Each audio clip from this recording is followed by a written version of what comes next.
Nii, jätkame maisematka poolel teel lugemist.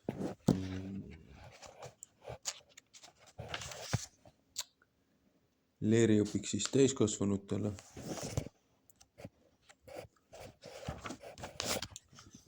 Loetud on meil alustuseks usust, usutunnistusest, 10 käsust, sakramendist ja Jumala armust.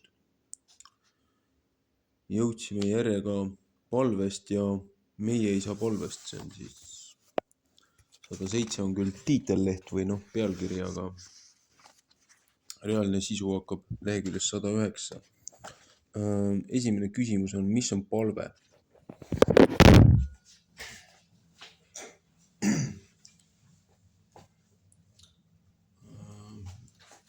Loodame, et seekord on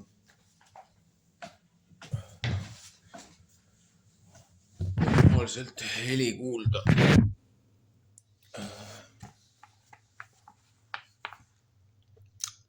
Mis on palve? Me palvetame ja püüame saada ühendust Jumalaga, teades, et Jumalal on see, kes meid palvele õhutab. Seesama Jumal, kes meie sees. Aga me teame ka, et kogu meie Jumala tunnetus tuleb Kristuse läbi inimese, kes oli Jumal. Kristus seisab meie kõrval ja aitab meil palvetada, palvetades meie eest. Niisiis on Jumal see, kelle poole me palvetame. Eesmärk, mida me püüame saavutada. Jumal on aga ka tee või sild, mida mööda eesmärgi poole pääseb. Mida annab palvetamine? Kui vaadata inimeses toimuva pinnal, võiks öelda, et palve aitab võita mis tahes hirmu. Ta annab julguse proovida alati iseendale truuks jääda, säilitada oma individuaalsus, vältida sõltuvust ja õhutada püüdma maailma mõista ning kartmatult enda ise olemist läbi elada. Ta annab võime üritada vabaneda ahistavast egoismist, söandades end teiste inimestega siduda mõistva armastuse ja isetusega, piire ületava andumusega ja iseenda loovutamisega. Ta annab võime alati püüda tunnistada igikehtivana seda, mis tundub meile õige, hea ja ilus, mille kestvuse eest me seisame, kaitseme seda muutlike jõudude eest, mis seda kõigutavad ja hävitada püüavad. Ta annab viimselt võime tahta oma vabadust, jaatada elu lakkamatut ja vältimatut muutumist. Annab hoiaku, mis elu nii tema paeluvuses kui ka kohutavuses aktsepteerib ning need mõlemad hinges tasakaalus hoiab. Milleks on vaja keskendumist palveks? Palve eeldab mõtete koondamise võimet. Palvetamine on nii Jumalaga kõnelemine kui ka tema kuulamine. Palvetamine eeldab samasugust keskendumist, nagu seda läheb vaja inimeste vahelistes suhetes. Võimet teist poolt kuulata. Enamik inimesi kuulab teisi või annab isegi nõu, ilma et nad tegelikult kuulaksid. Nad ei võta tõsiselt ei teise inimese küsimusi ega oma kostmisi. Sellepärast mõjubki vestlus neile väsitavalt. Nad kujutlevad, et kui kõike tähelepanelikult jälgida, oleks see veelgi väsitavam. Tegelikult on hoopis vastupidi. Ükskõik, mida inimene keskendunult teeb, ikka on ta erksam kui tavaliselt, kuigi hiljem saabub loomulik ja kasulik väsimus. Igasugune tegevus, millele ei keskenduta, teeb aga inimese loiuks, kuigi päeva lõpuks on raskusi magama jäämisega.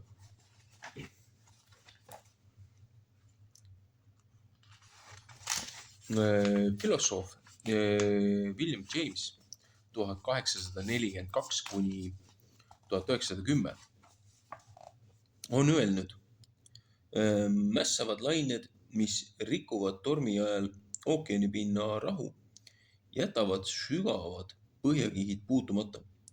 Selle jaoks, keda kaitseb mõõtmatu taevalaotus, tunduvad muudatused tema enda elu saatuses üpris tähtsusetuna. Sügavalt usklik inimene on seetõttu vankumatu ja meelekindel, rahulikult valmis täitma kõiki kohustusi, mida iga uus päev talle tuua võib. Kuidas võiks palvetoimet kirjeldada üldinimlikult? On öeldud, et palve rahustab 3 psühholoogilist vajadust, mis on sarnased kõigil inimestel, hoolimata sellest, kas nad Jumalat usuvad või mitte. Esiteks aitab palve meil täpselt sõnastada meid vaevavat probleemi. Raske on lahendada elu sasipuntraid, kui nad on ebamäärased ja segased. Palvetamine sarnaneb oma murede ja raskuste ning ka võimalike edasiteede kirjapanekule, nii nagu näiteks Oxfordi rühmade liikumises 20. sajandi alguskümnetel tõepoolest palvetamise aegu tehtigi. Kui me otsime mingi probleemi lahendamiseks abi, peame selle kõigepealt selgeks sõnastama. Teiseks annab palve meile tunde, et me saame murekoormat kellegagi jagada ning ei ole enam üksi. Mõnigi kord on meie mured nii isiklikku laadi, et me ei saa neid arutada isegi oma kõige lähedamaste sugulaste või sõpradega. Kui me oleme sunnitud tundeid maha suruma, oleme pingul ja hingevaevas. Jumalaga rääkimise puhul ei ole seda muret, et me peaksime seletama ja ennast õigustama, kartes, et tema meid muidugi ei mõista. Jeesus ütleb, teie isa teab, mida teile vaja läheb, enne kui te teda palute. Matteuse 6:8. Me ei pea arvama, et meid võetakse kuulda meie sõna ohtruse tõttu. Pigem on palve eneseelu teadlik usaldamine tema kätte, kelle käest see on nagunii. Kolmandaks on palve esimene samm konkreetse tegevuse suunas. Inimene ei oota otse kui halvatult, mis võiks juhtuda, vaid asub otsima lahendust. Mõnelgi puhul on lahendus selles, et me ei pea võtma maailma oma selga, et me näeme asju avaramas perspektiivis. Issand, anna mulle meelekindlust leppida asjadega, mida ma ei saa muuta, julgust muuta asju, mida ma muuta saan, ja tarkust nende vahel alati vahet teha.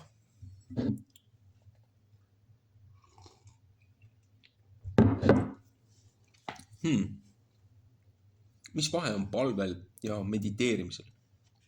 Teatud ulatuses võib palvetamist võrrelda mediteerimisega.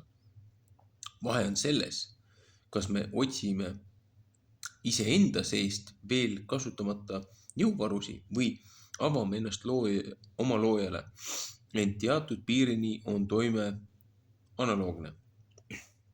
Küllap aga paljude kogemus on olnud ka see, et mediteerimine ja kontsentratsioon nõuavad kättevõtmist ja pingutamist. Siingi kehtib kõik see, millest oli juttu hingamispäeva pühitsemise puhul. Ka head asjad ei tule iseenesest. Leeri tõotuses küsitakse, kas tõotate selleks, et nõnda elada ja käia võiksite, ka väsimata palves issanda andeid, sõna ja sakramenti ustavalt tarvitada. Siin on ilusasti väljendatud mõlemad pooled.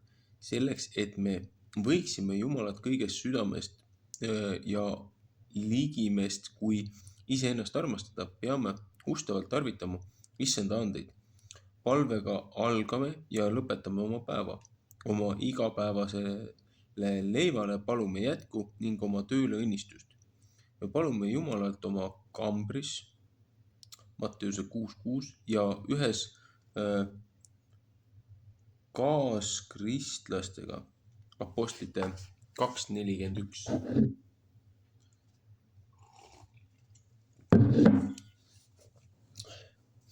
Mis on palvetamise puhul kõige olulisem? On loendamatuid viise palvetada. Need lähtuvad kõik ühest samast punktist. Tahta Jumalat. Palvetamine ei tähenda enda peale mõtlemist ja endale kõiksuguste asjade soovimist, pigem enda andmist Jumala kätte. Assisi Franciscusele omistatakse palve. Issand, muuda mind oma rahusaadikuks, sinna, kus on vihkamine, luba mul külvata armastust, kus on ülekohus, leevendust, kus on pimedus, valgust, kus on kurbus, rõõmu. Oo Jumalik käskija, anna mulle jõudu lohutada teisi, mitte otsida ise lohutust, mõista rohkem teisi, kui oodata ise mõistmist, kinkida teistele rohkem armastust, kui mulle endale oleks osaks saab.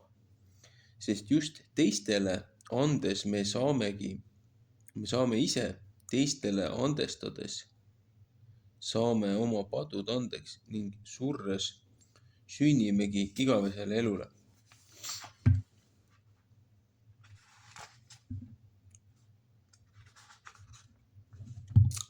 Kas palvetamise puhul on tähtis ka väline hoiak?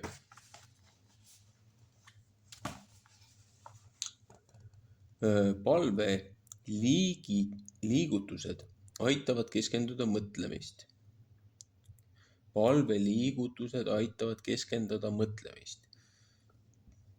Nad on eriti tõhusad sisemise nõrkuse viibul.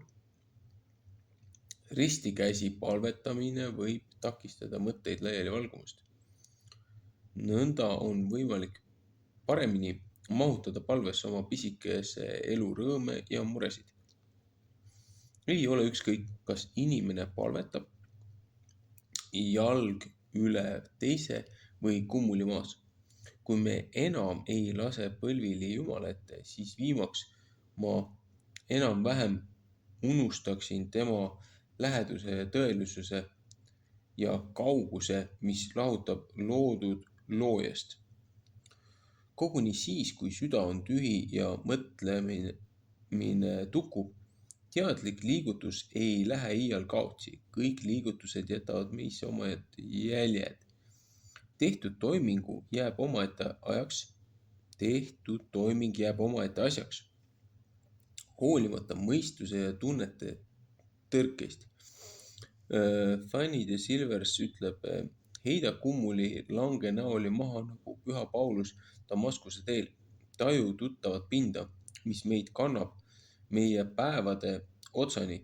Puuduta seda pinda, mis ütleb meile, et meie ei näe und ja aima endast kõrgemal seda tundmatut, kujutletamatut, kes ühel päeval meile teatab oma päralolust.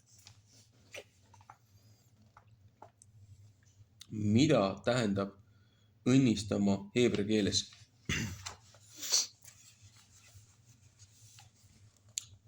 Heebrea verb barak, mis esineb ligi 25 korda Piiblis, tõlgitakse sõnaga õnnistama.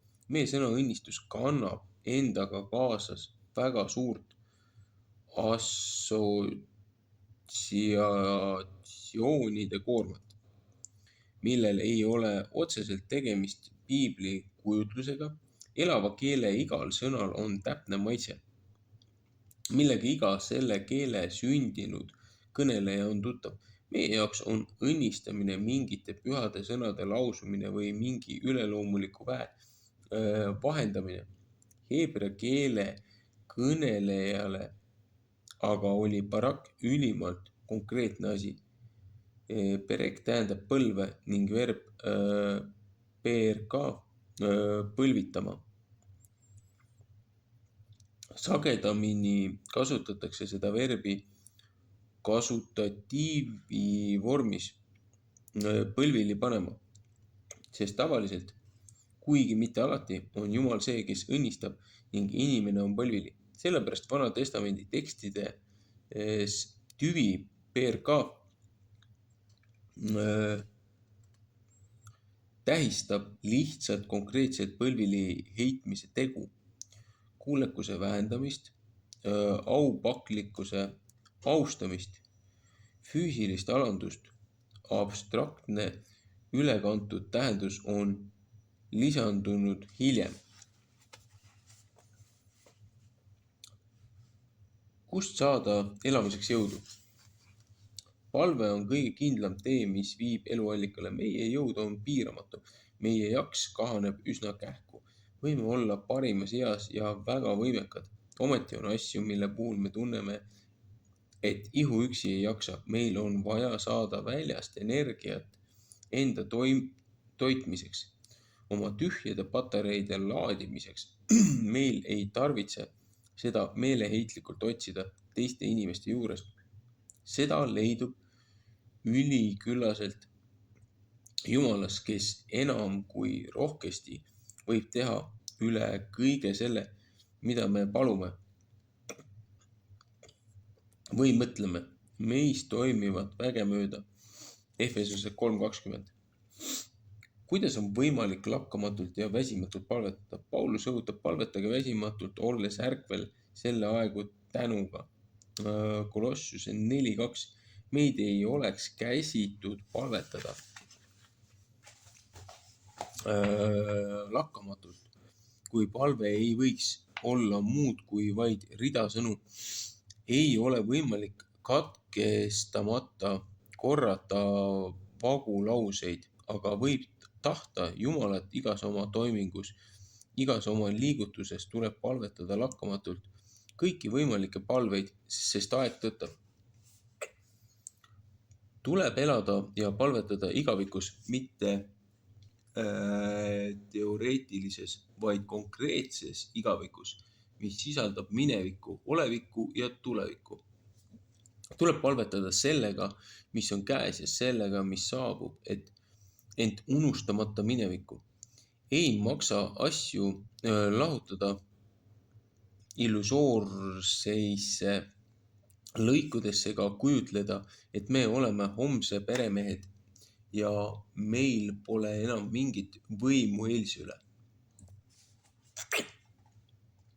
Kas palvest jääb mingi jälg reaalsesse maailma? Tuleb teadlikult tähistada oma teerada, jätta enese järel kõikjale, kust möödutakse, viirgrõõmu ja armastust nähtamatu, ent tõelise tunnistajana, mis jääb püsima sinna, sest kõik jätab jälje nagunii.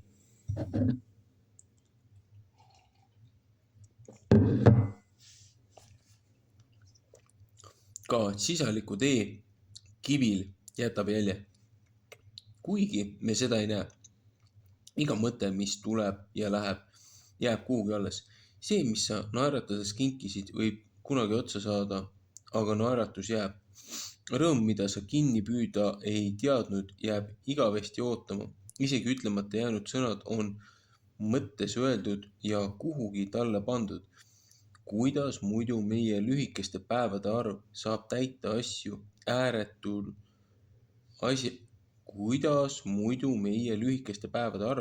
täita aja ääretud salved? Kuidas muidu üksainus silmapilk võib kivi paigalt veeretada? See, kellele on vähe antud, kannab seda oma südame kohal. See, kellele on palju antud, pillab kõik käest maha.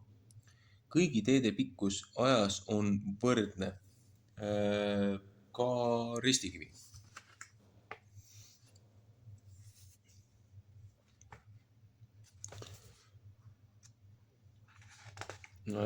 tuleb õppida tänama päeva kõikide pisiasjade eest. Ma tean, et mul ei ole õigust millegi peale ja et ma ei ole midagi teeninud. Kõik on kink.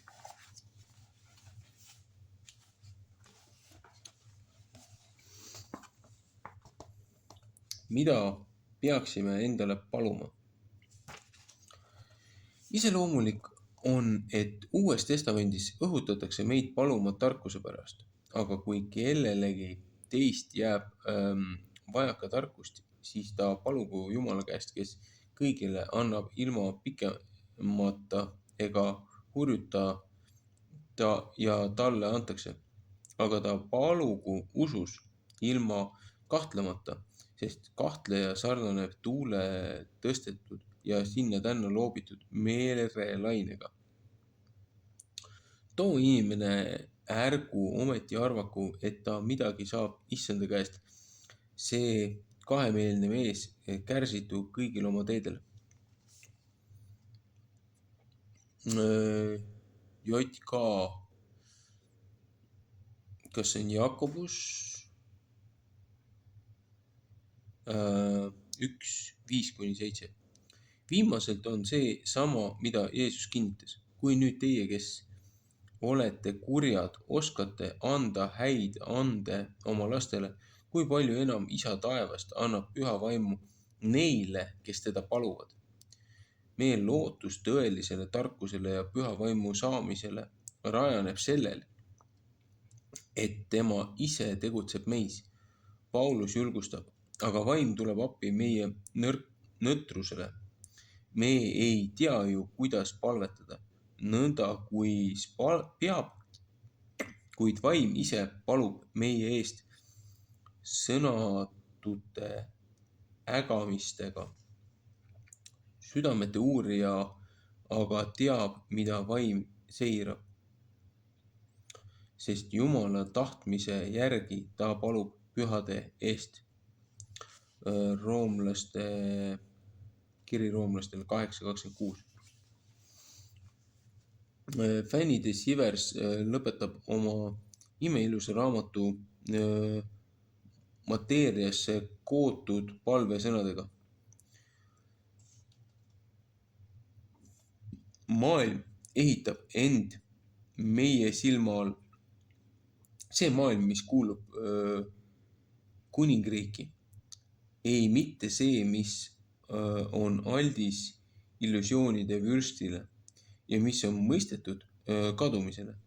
Iga palve on Jumala ehitusse lisatud kivi, imekivi, mil on meelevald vabastada palvetajad oleluse tarbetust koormast ja teha õilsaks kõike, mida ta võtab kätte, kõike, mida ta hõlmab oma pilguga ja päästa kõike, mida ta armastab.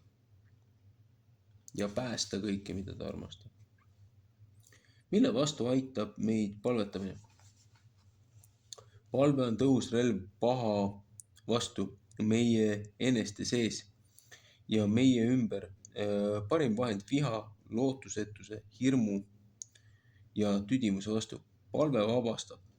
Ei tohi taluda ühtki valu ilma seda maid palvesse suunamata. Iga valu ilma Jumalata on mürk. Ei maksa peljata ise toimuvat palvet. Päheõpitud sõnu, millest pole vaja enam mõtiskleda, kuna nad on nii täiesti imbunud meisse. Neid sõnu tuleb lausuda, neid korrata endamisi. Kui enam pole jõudu mõelda, kui tuntakse end kuristiku äärel, kui ollakse juba taotlemas talumatust.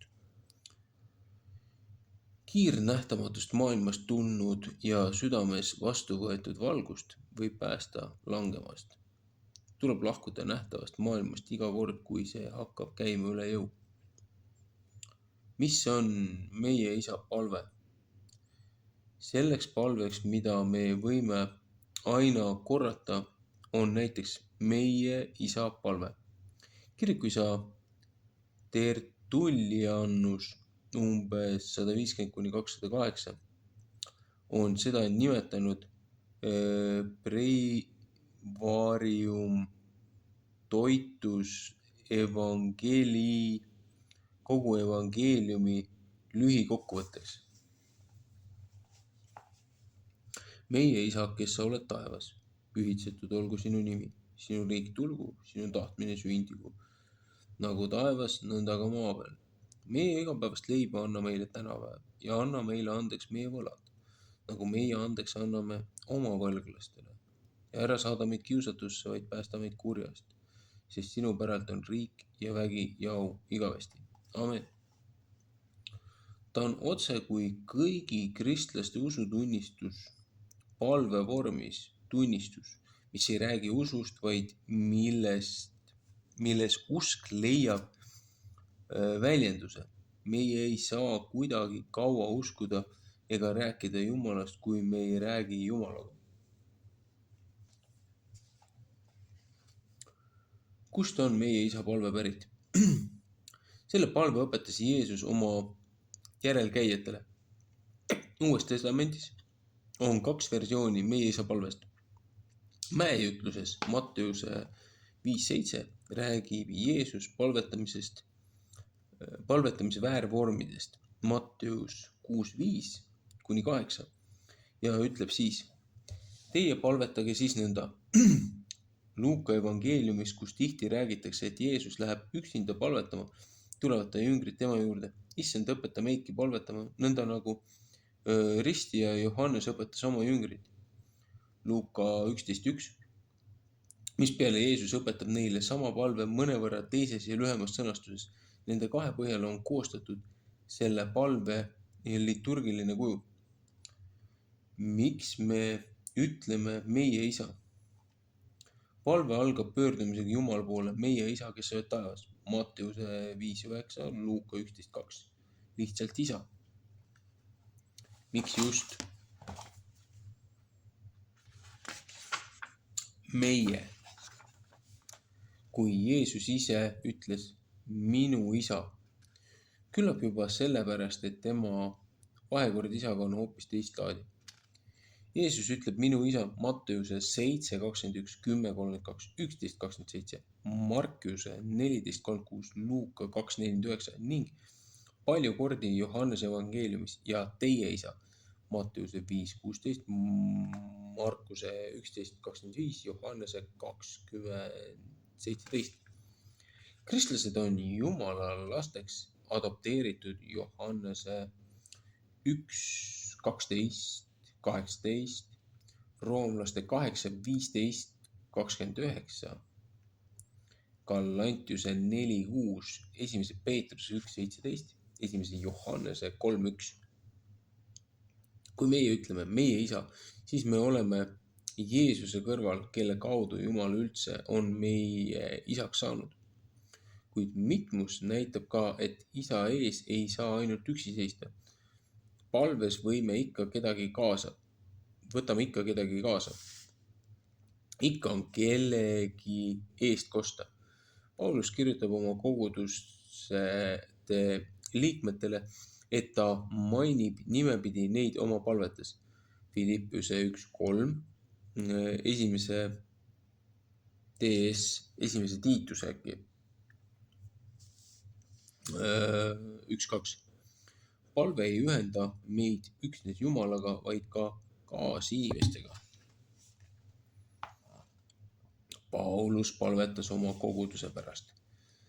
Sellesama pärast ma nõtkutan oma põlvi Isa ees, kelle käest iga suguvõsa taevas ja maa peal saab nime, et ta teile oma kirikuse rikkust mööda annaks saada tema vaimu läbi väelt tugevaks seesmise inimese tarvis, et Kristus usu kaudu elaks teie südames ning teie oleksite juurdunud ja raiutud armastuses, et te suudaksite ühes kõigi pühadega aimata mäherdune on armastuse laius ja pikkus ja sügavus ja kõrgus ning taibata Kristuse armastust, mis ületab iga taipamise, et te oleksite täidetud Jumala kogu täiusega. Efesuse 3:14-19. Kas peab täpsustama, et meie isa on taevas? Meie ütleme oma isa kohta, kes oled taevas. Me teame, et Jumalal ei ole ruumpiire. Miks peab täpsustama selliselt tema asupaika? Kas tõesti on vaja meelde tuletada, et taeva ja maa vahel on lõhe, et Jumal on taevas ja meie ei ole? Küllap on seda vaja, sest maa on nagu vangla. Iga tegemist ja tahtmist piiravad seinad ja müürid. Iga teel on oma ots, igal avarusel on oma äär. Taevas tähendab vabadust. Taevas on kõikjal, ka teispool maad meie jalge all. Taevast võib ulatada käe läbi ajast ja ruumist. Jumal on taevas, sest ta on valgus ja vabadus ja vägi. Jumal on isa taevas, ka siis, kui ta end ilmutab maa peal. Kuidas meie saame Jumala nime pühitseda? Esimene palve on pühitsetud, saagu sinu nimi. Kuna algtekstis puudub verb, võib tõlkida, nagu ongi tehtud. Pühitsetud olgu sinu nimi. Jumala nimi on igal juhul püha. Meie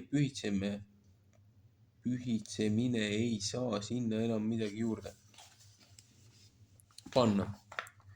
Kuid Jumal tahab, et meie seda pühadust tunnistame ja kuulutame ning soovime, et kogu maailm seda teeks. Tema nime kaudu saab kogu maailm pühaks ja meie soovimisel on selles arengus oluline osa. Nimi aga on isiku sümbol. Kui meie algame oma palvet sellega, et me tahaksime hoida püha Jumala nime ja palve lõpetame tema ülistamisega, siis väidab see võimalus minna Jumala ette oma isekate ja väiklaste soovidega. Me palume Jumalat kõigepealt tema enda pärast. Kas Jumala riik ei tule omal ajal iseenesest? Teine palve kordab sisuliselt sama, ainult teiste sõnadega. Tulgu sinu riik, Jumala riik, kus valitseb õiglus, headus ja ilu. Luter ütleb, Jumala riik tuleb küll iseenesest ilma meie palveta, aga meie palume selles palves, et ta tuleks ka meie juurde.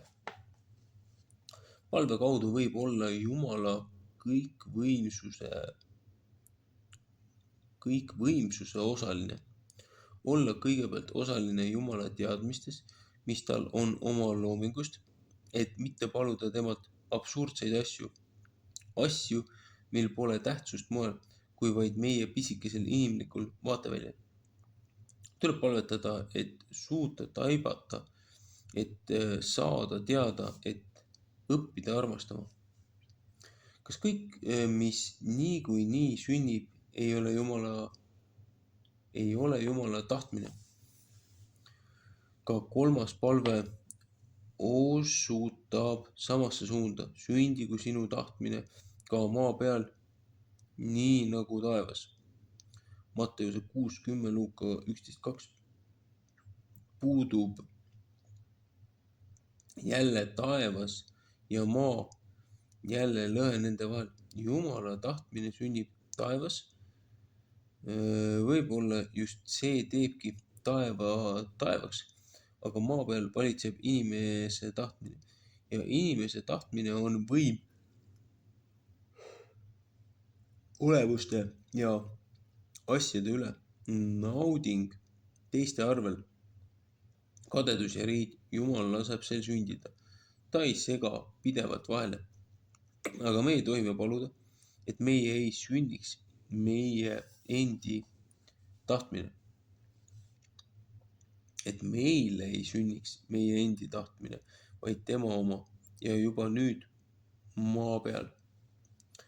Jumal, sinu tahtmine sündigu, aga missugune siis on tema tahtmine?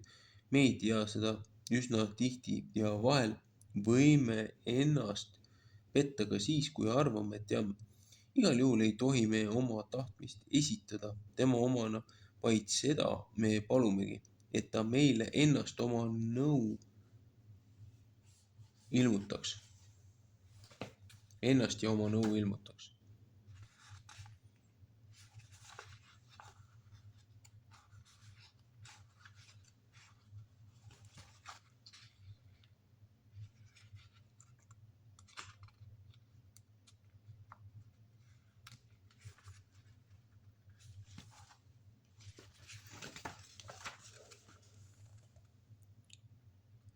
Kas saab ennast täielikult usaldada Jumala kätte? Möönan, et paljudel kordadel ei ole kerge palvetada sinu tahtmine sündigus. See palve on teatud hetkedel lõpmata raske. Olgu seda ka Jeesusele Getsemani aias enne tema kinnivõtmist. Matteuse 26:36-46. Uskud, et sinu tee, see on ikka parem, kuigi meile ei tundu see nii. Ei ole hõlbus, aga see on võimalik. Tuleb paluda endale jumalikku valgust, et näha maailma sellisena, millisena issand teda näeb. Tuleb paluda jõudu selle armastamiseks, mille Jumal meile annab armastada, et me võiksime öelda, sinu tahtmine olgu minu tahe. Esimesed 3 palvet olid palve, et Jumala jumalikkus saaks kogetavaks nii meie sees kui meie maailmas. Järgnevad 4 on palved inimeseks saamise pärast. Mis on meie igapäevane leib? Alles 4. palve puudutab otseselt meie maiseid vajadusi. Meie igapäevast leiba anna meile tänapäev. Matteuse 6:11. Täna on Luuka 11:3 päevast päeva. Pühakirjas öeldakse küll, et inimene ei ela ükspäinis leivast, 5. Moosese 8:3, Matteuse 4:1. Aga ilma leibata ei saa üldse elada. Kel leiba pole, sureb ihuliselt ja vaimselt. Nälginult ei saa nõuda tarkust ega voorust, ka eneseohverdust mitte. Ohvrilgi on ainult siis mõte, kui see on vaba tahte akt. Selles palves me palume endale otseses mõttes igapäevast leiba endale ja kõigile teistele. Me palume jaksu, et jõuaksime oma elutee lõpuni käia, et me ei kaotaks kogu oma aega materiaalsete muredega rabeledes, et nälg ei piiraks meie mõttelendu, et häda ei orjastaks meie meeli. Kas leiva all tohime paluda endale muudki vajalikku? Luter ütleb õigusega. Sa pead siin oma mõtteid avama nii avardama, et sa ei mõtleks ainult leivapätsile ja jahukotile. Sinu mõtted ulatugu kaugemale ja haaraku endasse kogu maa, mis kannab vilja ning toob nii igapäevast leiba kui ka kõike muud toidust. Küsima peab vaid, kas see tähendab, et me võime selle palve all mahutada mis tahes soovi maise elu õnnestumise jaoks. Teisisõnu, kas me tohime paluda, et meie käsi hästi käiks ja kõik meie igatsused täituksid? Vastus on nii jah kui ka ei. Me ei pea jätma oma elu tühiseidki muresid väljapoole.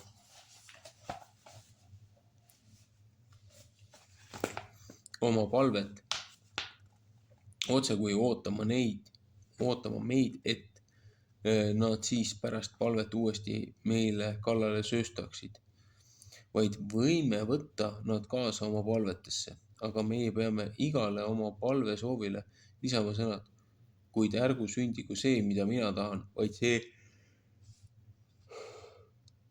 mida sina Markuse 14:36. Kas me peame paluma oma igapäevast leiba ainult tänaseks? Me palume oma igapäevast leiba tänaseks päevaks nii palju, kui teda praegu on vaja. Ei vähem ega rohkem. Matteuse 6:11. Kreekakeelses tekstis tarvitatakse sõna epioosis on väga haruldane ja ta tähenduses ei olda üksmeelel. Ta võib olla hädavajalikku, tarvilist, aga ka homset ehk homse päeva, kus homne oleks mõeldud tulevase Jumala riigina. Sel korral oleks siin tegemist palvega, et issand laseks meil armulauast kui tulevase maailma väeallikast osa saada.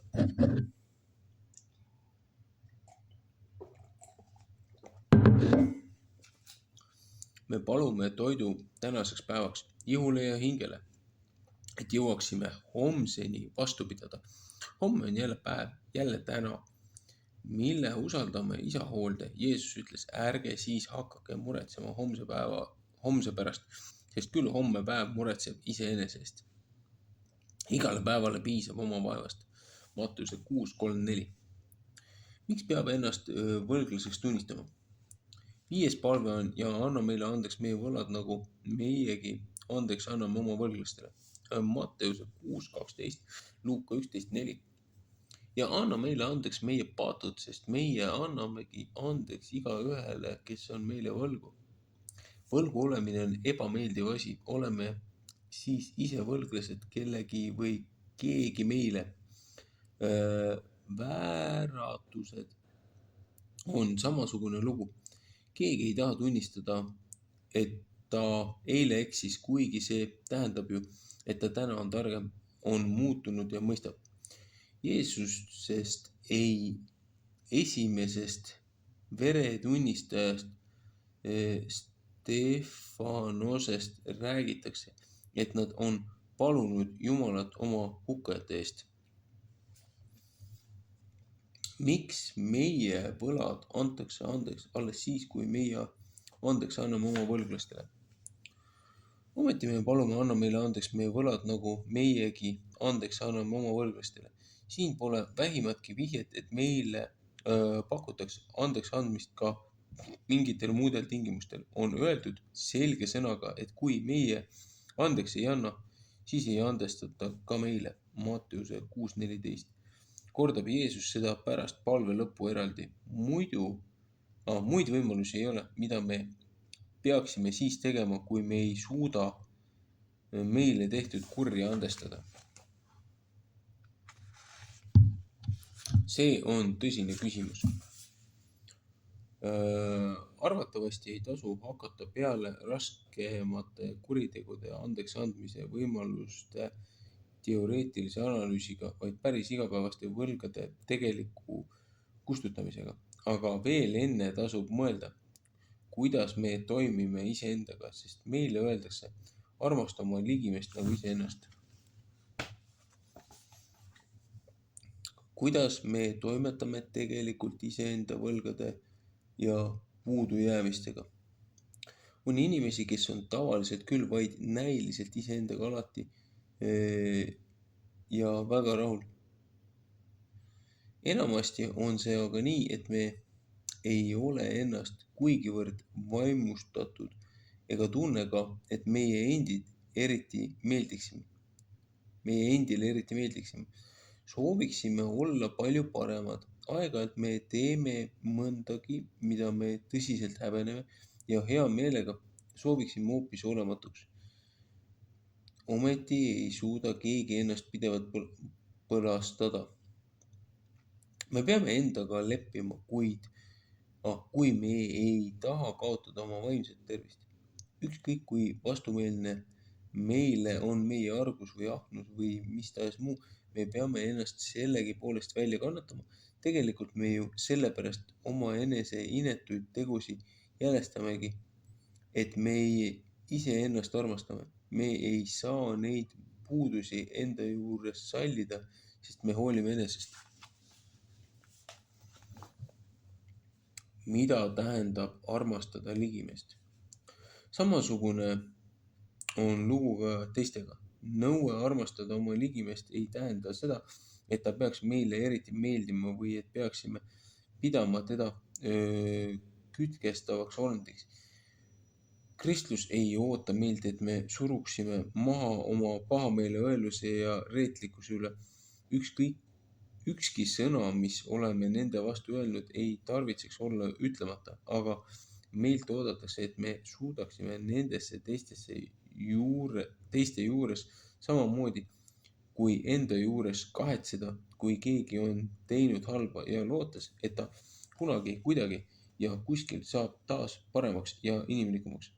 Me ei tohi seada vihkamise vastu. Me ei tohi anda vastasele nii palju võimu enda üle, et ta saab meid tigestunuks teha. Meis ega me ligimestes ei tarvitse olla liiga palju armastusväärsed. Ometi on Jumal nõnda maailma armastanud, et ta on andnud oma poja, et ükski, kes temasse usub, ei hukuks, vaid et tal oleks igavene elu. Johannese 3:16. Jumal ei armasta meid sellepärast, et me oleme meeldivad ja armsad olendid, vaid sellepärast, et meist need saaksid.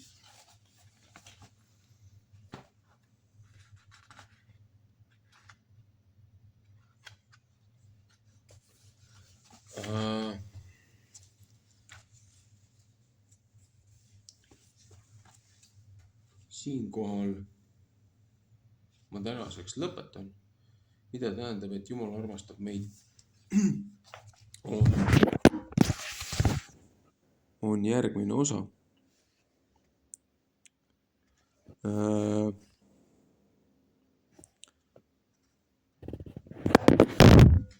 Hääl hakkab lihtsalt ära minema, kuigi seda on nii vähe. 1, 2, 3, 4, 5, 6, 7, 8 lehekülge on jäänud. Aga selle edaspidise salvestuse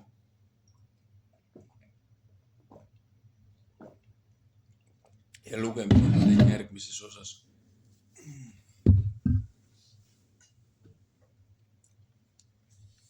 Imekombel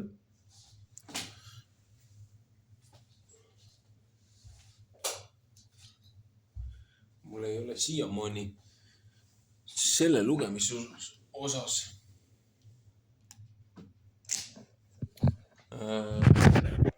mingisugust protesti või vastuhäält.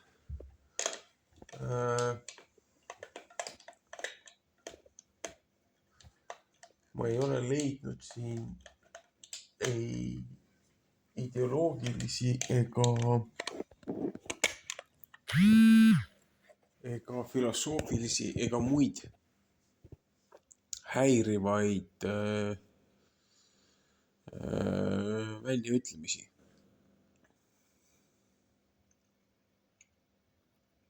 Jah, muidugi mediteerimine ja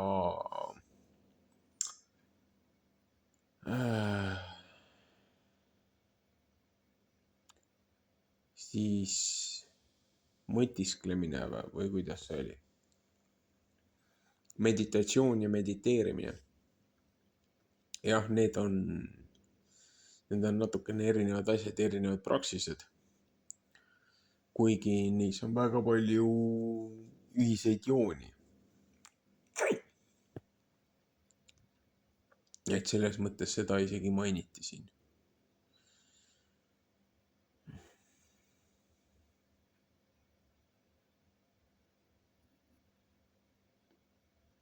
Ühesõnaga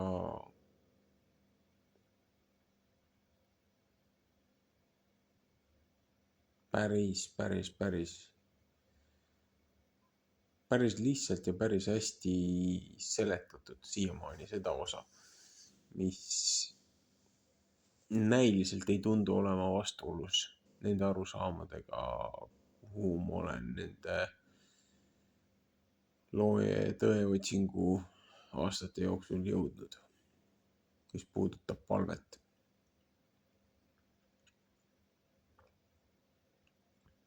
olgu, jätkame teinekord.